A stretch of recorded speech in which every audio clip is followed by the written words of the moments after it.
Teachings of Lord Caitanya, the Golden Avatar, a treatise on factual spiritual life, by His Divine Grace A.C. Bhaktivedanta Swami Prabhupada, founder Acharya of the International Society for Krishna Consciousness.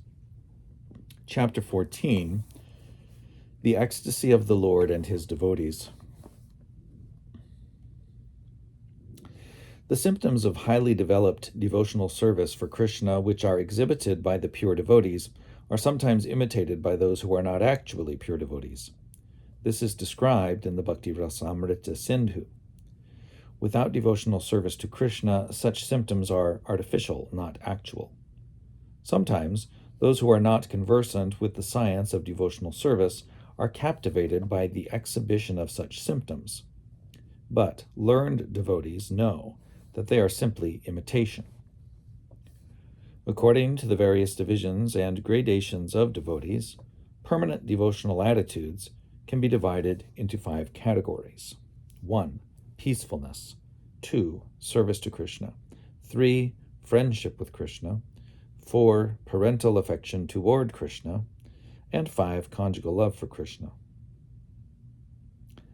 Each division has its own taste and relish, and a devotee situated in a particular division is happy in that position.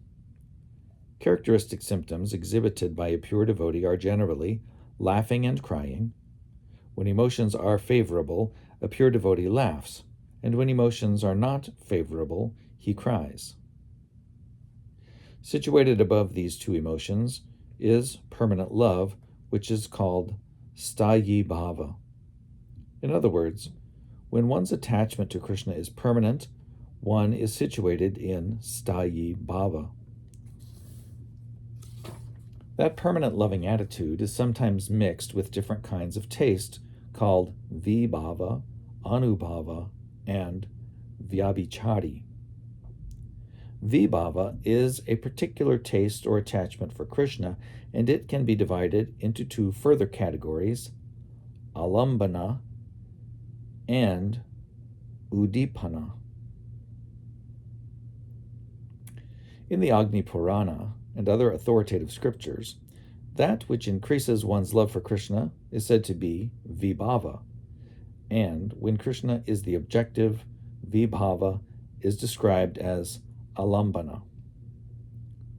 Udipanas include Krishna's transcendental qualities, his activities, his beautiful smiling face, and the aroma of his body, the sounds of his flute, ankle bells, and conch shell, the marks on the soles of his feet, his dwelling place, and his paraphernalia of devotional service, such as tulsi leaves, devotees, ceremonial performances, and Ekadashi.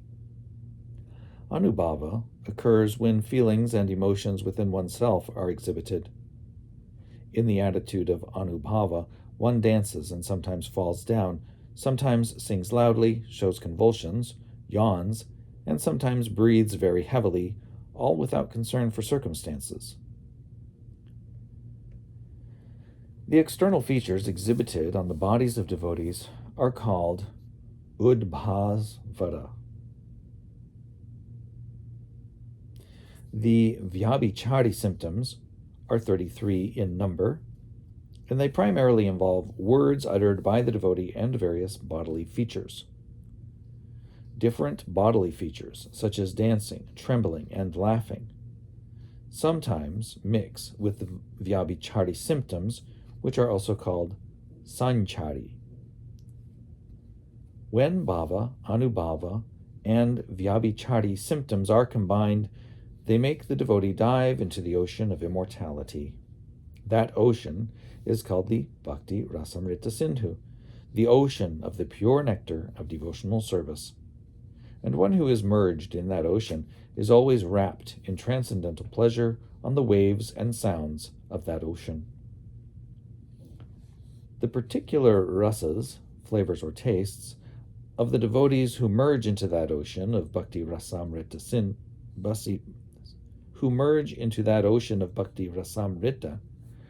are known as neutrality, servitorship, friendship, parenthood, and conjugal love. Conjugal love is very prominent, and it is symptomized by the devotees decorating his body to attract Krishna.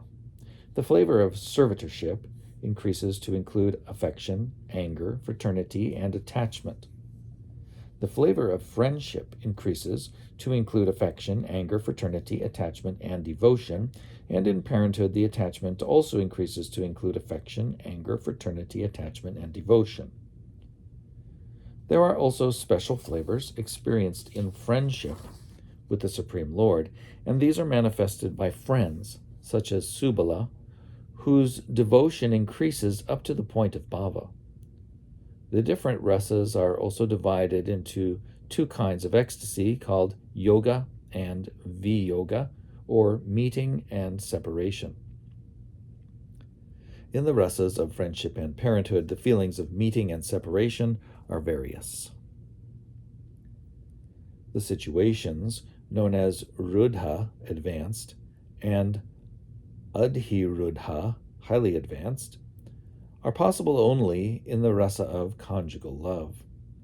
Conjugal love, exhibited by the queens at Dwaraka, is called rudha, and conjugal love exhibited at Vrindavan by the damsels of Vraj is called adhirudha. The highest perfections of adhirudha affection in conjugal love involve meeting, madana, and separation, mohana.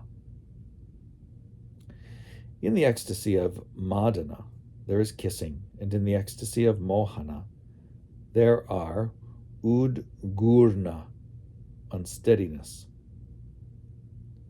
and chitra jalpa, varieties of mad emotional talks. There are 10 varieties of chitra jalpa, examples of which are given in Srimad Bhagavatam 10:47, 12 through 21. In a portion known as the Brahmara Gita, udgurna is also a symptom of transcendental insanity, in which one thinks that he himself has become the Supreme Personality of Godhead. In such an ecstasy, he imitates the symptoms of Krishna in different ways. The two divisions of ecstasies experienced in the relationship of conjugal love are sambhoga, meeting, and vipralambha, separation.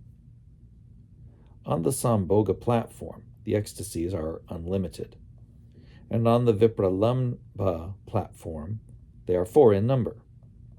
The ecstasy exhibited before the lover and beloved meet, the ecstasy experienced between them after meeting, the state of mind experienced by not meeting, and the state of mind experienced after meeting but fearing separation are called vipralambha.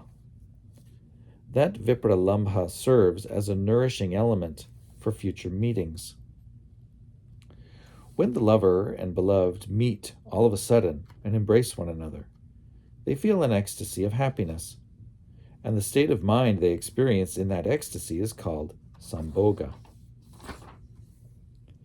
According to the situation, sambhoga ecstasy is also known by 4 names. 1. Sankshipta. 2. Sankirna. 3. Sampanna. Or 4. Samriddhihaman. Samriddhiman. Sorry. Such symptoms are also visible during dreams. The mental state experienced before meeting is called purva raga. The obstacles that impede the meeting between the lover and beloved are called mana, or anger. When the lover and beloved are separated, the mental state experienced is called pravasa. Feelings of separation, which are present under certain conditions, even when the lovers meet, are called love anxieties, prema vaichitya. Such love anxieties are exhibited in Srimad Bhagavatam 10:90-15 by Krishna's queens who kept awake nights and watched him sleep. Afraid of being separated from Krishna, they talked among themselves about how they had been affected by his beautiful eyes and smile. The supreme lover is Krishna in Vrindavan, and the supreme beloved is Radharani. Krishna has 64 main qualities, and his devotee takes transcendental pleasure in hearing of them. As explained in the Bhakti Rasamrita Sindhu, the characteristics are as follows. 1. His body is well constructed. 2. His body is full of auspicious symptoms. 3. His body is beautiful. 4. He is very glorious. 5. He is very strong. 6. He always looks like a boy of 16. 7. He is well versed in various languages. 8. He is truthful. 9. He is decorated with pleasing words. 10. He is expert in speaking. 11. He is very learned. 12. He is very intelligent. 13. He is influential. 14. He is joyful. 15. He is cunning. 16. He is expert. 17. He is grateful. 18. He is firmly convinced. 19. He knows how to deal with different circumstances. 20. He is always conversant with scriptural injunctions. 21. He is clean. 22. He is controlled by his devotees. 23. He is steady. 24. He is self-controlled. 25. He is forgiving. 26. He is grave. 27. He is self-satisfied. 28. He is fair in his dealings. 29. He is magnanimous. 30. He is religious. 31. He is a great hero. 32. He is merciful. 33. He is respectful. 34. He is competent. 35. He is gentle. 36. He is modest. 37. He is the protector of the souls surrendered unto him. 38. He is the deliverer. 39. He is the friend of the devotees. 40. He is submissive to love. 41. He is all auspicious. 42. He is most powerful. 43. He is famous. 44. He is devoted to all living entities. 45. He is worshipable by everyone. 46. He is very attractive to all women. 47. He is partial to his devotees. 48. He is full of opulence. 49. He is the supreme controller. 50. He possesses all honor. These 50 qualities are fragmentally present in every living entity. When a human being is completely spiritually free and situated in his original condition, all these qualities can be perceived in him in minute quantity. In Krishna, however, they exist in totality.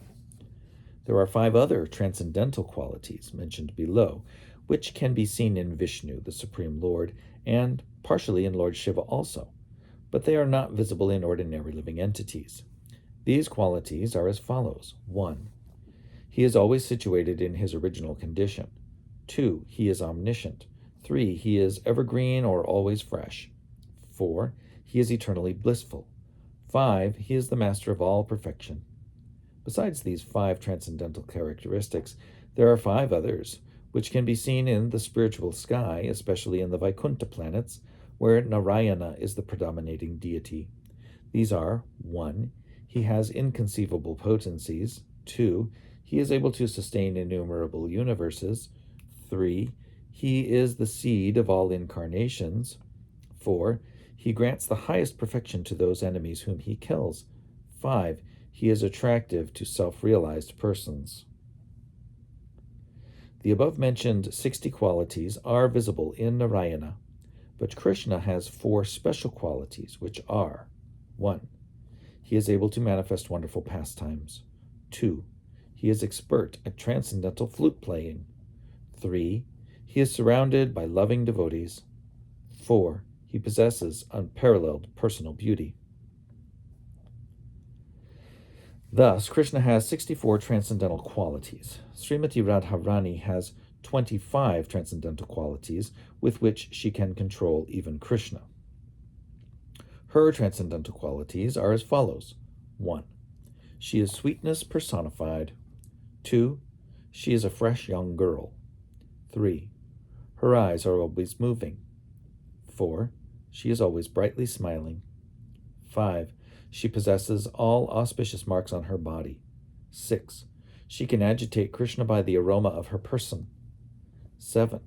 She is expert in the art of singing. 8. She speaks very nicely and sweetly. 9. She is expert in presenting feminine attractions. 10. She is modest and gentle. 11. She is always very merciful. 12. She is transcendentally cunning. 13. She knows how to dress nicely. 14. She is always shy. 15. She is always respectful. 16. She is always patient.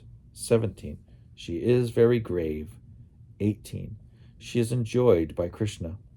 19. She is always situated on the highest devotional platform. 20.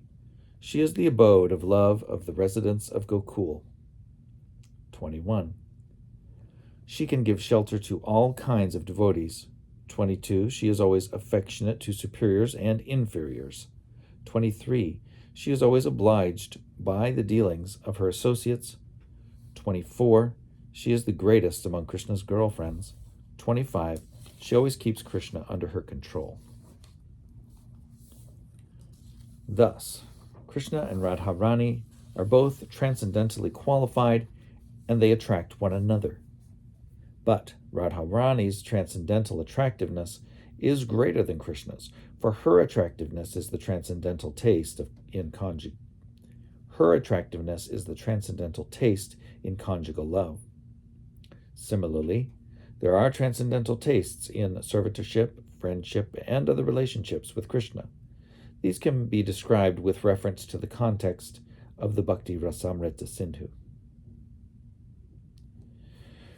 Persons who have been thoroughly cleansed by devotional service and are always joyful, being situated in elevated consciousness, who are very much attached to studying Srimad Bhagavatam, who are always cheerful in the association of devotees, who have accepted the lotus feet of Krishna as the ultimate shelter of their lives, and who are pleased to perform all details of devotional service. Such devotees have in their pure hearts the transcendental ecstasy of attachment, which has been developed through old and new reformatory practices. That ecstatic state of being, enriched with love of Krishna and transcendental experience, gradually develops into the mature bliss of spiritual life. Tasting such spiritual bliss is not possible for those who are not situated in Krishna consciousness and devotional service. This fact is further corroborated in the Bhakti Rasamrita Sindhu 2.5.131, where it is said, quote, "It is very difficult for the non-devotee to understand the taste of devotional service. Only one who has completely taken shelter of the lotus feet of Krishna and whose life is merged in the ocean of devotional service can understand this transcendental pleasure." Unquote. Lord Caitanya thus briefly explained the transcendental situation, the spiritual relish of life, which he called the 5th stage of perfection. The first stage of perfection is to become a religious man in the ordinary sense as known in the material world. The second stage of perfection is to become materially rich. The third stage of perfection is the attainment of complete sense enjoyment. And the fourth stage of perfection is liberation. But above liberation are those in the 5th stage of perfection, those who are established in Krishna consciousness or devotional service to the Lord. Already liberated, devotees who reach the highest perfection of devotional service in Krishna consciousness experience the taste of the ecstasy of spiritual relish. The Lord then told Sanatana Goswami that he had previously taught his younger brother Rupa Goswami at Prayag, Allahabad. The Lord assured Sanatana Goswami that he had empowered Rupa Goswami to spread the knowledge he had given him. The Lord then similarly ordered Sanatana Goswami to write books on the transcendental loving service of Lord Krishna, and he authorized him to excavate the different sites of Krishna's pastimes in the district of Mathura. Sanatana Goswami was also advised to construct temples in Vrindavan and to write books on the principles of Vaishnavism, as authorized by Lord Caitanya himself. Sanatana Goswami executed all these desires of the Lord. He constructed the temple of Madan Mohan at Vrindavan, and he wrote books on the principles of devotional service, such as the Hari Bhakti Vilas. Lord Caitanya further taught Sanatana Goswami how one can believe in the material world while being in a complete relationship with Krishna. And he also taught him that there is no necessity for dry renunciation. The purport of these instructions is that in the present age there are many persons who accept the renounced order of life, sannyas, but who are not spiritually advanced. Lord Caitanya did not approve of such sannyas, explaining that it is wrong to accept sannyas without having perfect knowledge of Krishna consciousness. Actually, we find that there are many so-called sannyasis whose actions are below those of ordinary men, but who pass themselves off as being in the renounced order of life. Lord Caitanya Mahaprabhu did not accept such hypocrisy, and he instructed Sanatana Goswami to elaborate on this subject in his different books. The perfectional stage of spiritual life, which one can experience even while being in the material world, is described by Lord Krishna in the 12th chapter of the Bhagavad Gita. There it is said that one who is not envious of any living entity, who is friendly, merciful, and detached from material possessions, who is situated in his pure identity without any false conception of the body as the self, who is equipoised in both happiness and distress, who is forgiving, always satisfied, always engaged in devotional service, and always surrendered unto the Supreme Lord with his body and mind, such a devotee is very dear to Krishna. A devotee who never gives trouble to any living entity, either by his body or his mind, who is never affected by material distresses and happiness, and who is never angry or pleased with anything material, is very dear to the Supreme Lord. He who is never dependent on anyone in this world, who is completely surrendered to the Supreme Lord, who is purified, expert, neutral, free of pain, and aloof from any material endeavor which requires too much attention, such a devotee is also dear to Lord Krishna. A person who is never subjected to material happiness or hatred, lamentation or ambition, who is aloof from all materially auspicious and inauspicious activities, and who is fully devoted in Krishna consciousness, such a devotee is very dear to Lord Krishna. A devotee who treats equally a so-called enemy and a so-called friend in the material world, who is not disturbed by heat or cold, who is without any attachment, who is equally situated when respected or insulted, who is always grave, satisfied in any condition of life, without any fixed residence, and fixed in Krishna consciousness. Such a devotee is very dear to Lord Krishna. Even if one is not situated in the transcendental position, still, if he approves the transcendental life described here, he also becomes very dear to Krishna. In Srimad Bhagavatam 2.2.5, there is a very nice verse stating that a devotee should always remain dependent on the mercy of the Supreme Lord, and that as far as his material necessities are concerned, he should be satisfied with whatever is obtained without endeavor. In this regard, Shukadeva Goswami advised that a devotee should never approach a materialistic person for any kind of help. As far as one's bodily necessities are concerned, one can pick up torn clothing from the street, take fruits offered by trees, drink water from flowing rivers, and live in a mountain cave constructed by nature herself. Even if one is unable to do all these things, he should nonetheless completely depend on the Supreme Lord, understanding that, since the Lord provides everyone with food and shelter, he will never fail to care for his devotees who are fully surrendered unto him. In any case, the devotee is always protected, and therefore he should not be at all anxious for his maintenance.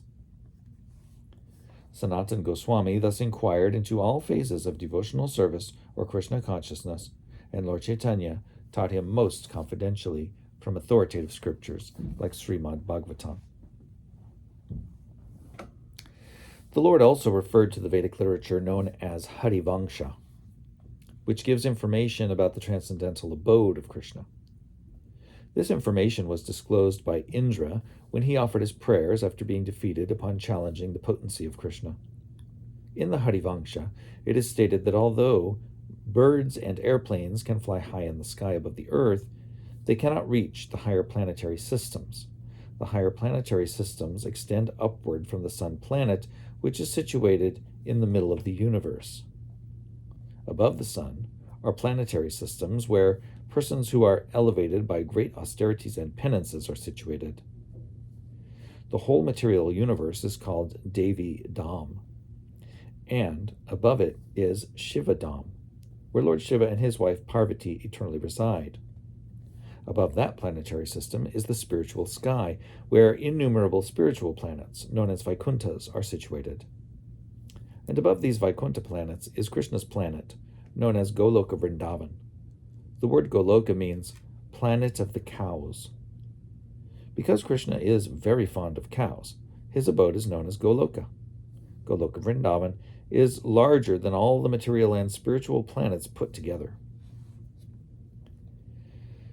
In his prayers in the Harivangsha, Indra admitted that he could not understand the situation of Goloka, even by asking Brahma. Devotees of the Narayana expansion of Krishna attain the Vaikuntha planets, but it is very difficult to reach the Goloka planet. Indeed, that planet can be reached only by devotees of Lord Caitanya or Lord Sri Krishna. Indra then said to Lord Krishna, quote, "You have descended from that Goloka planet in the spiritual world, and the disturbance I created was all due to my foolishness," unquote. Therefore, Indra begged Lord Krishna to excuse him. The last phase of the pastimes of Lord Krishna is described in Srimad Bhagavatam as Moshala Leela. This series of pastimes includes Krishna's mysterious disappearance from the material world. In that pastime, the Lord played the part of being killed by a hunter. There are many improper explanations of scriptural passages describing the last portion of Lord Krishna's pastimes, such as the explanation of descriptions of Krishna as the incarnation of a hare. But Lord Caitanya properly explained these passages and gave them the right interpretation. As far as Krishna being the incarnation of a hare is concerned, this is mentioned in Srimad Bhagavatam, the Vishnu Purana, and the Mahabharata. In the Mahabharata, it is stated that Lord Vishnu snatched a gray hair and a black hair from his head, and that these two hairs entered into the wombs of two queens of the Jadu dynasty, namely Rohini and Devaki. It is also stated there that Lord Krishna descends to the material world in order to vanquish all the demons. Some say that Krishna is the incarnation of Vishnu who lies in the ocean of milk within this universe. Srila Rupa Goswami, in his Laghu Bhagavatamrita, along with his commentator Sri Baladev Vidyabhushana, have discussed these points fully and have established the exact truth. Sri Jiva Goswami also discusses these points in the Krishna Sandarbha. When Lord Caitanya finished his instructions to Sri Sanatan Goswami, Sanatan, being empowered and enlightened, was so transcendently pleased that he at once fell at the feet of Lord Caitanya and said, quote, "I was born in a very low family, and I have always associated with lowly people. Therefore I am the lowest of sinners. Yet you are so kind that you have taught me lessons which are not even understood by Lord Brahma, the greatest being in this universe. By your grace I have appreciated the conclusions which you have taught me, but I am so low that I cannot even touch a drop of the ocean of your instructions. Thus, if you want me, who am nothing but a lame man, to dance, then please give me your benediction by placing your feet on my head." Unquote. Thus, Sanatan Goswami prayed for the Lord's confirmation that his teachings would actually evolve in his heart by his grace. Otherwise, Sanatan knew that there was no possibility of his being able to describe the Lord's teachings. The purport of this is that the acharyas, spiritual masters, are authorized by higher authorities. Instruction alone cannot make one an expert. Unless one is blessed by the spiritual master or acharya, such teachings cannot become fully manifested. Therefore, one should seek the mercy of the spiritual master so that his instructions can develop within oneself. After receiving the prayers of Sanatana Goswami, Lord Caitanya placed his feet on Sanatan's head and gave him the benediction that all the Lord's instructions would fully develop within him. Thus, the Lord described the ultimate stage of love of Godhead. Lord Caitanya said that such a description cannot be given very elaborately, but that he had informed Sanatan as far as possible. The author of Sri Chaitanya Charitamrita concludes this chapter by writing that anyone who attentively hears these instructions of Lord Caitanya to Sanatana Goswami very soon becomes situated in Krishna consciousness and engages in pure devotional service to the Lord. And there is a black and white picture here in this chapter. And the chapter doesn't specifically reference this scene, but it is here in this chapter. The caption is, Lord Caitanya faints in the temple of Lord Jagannath.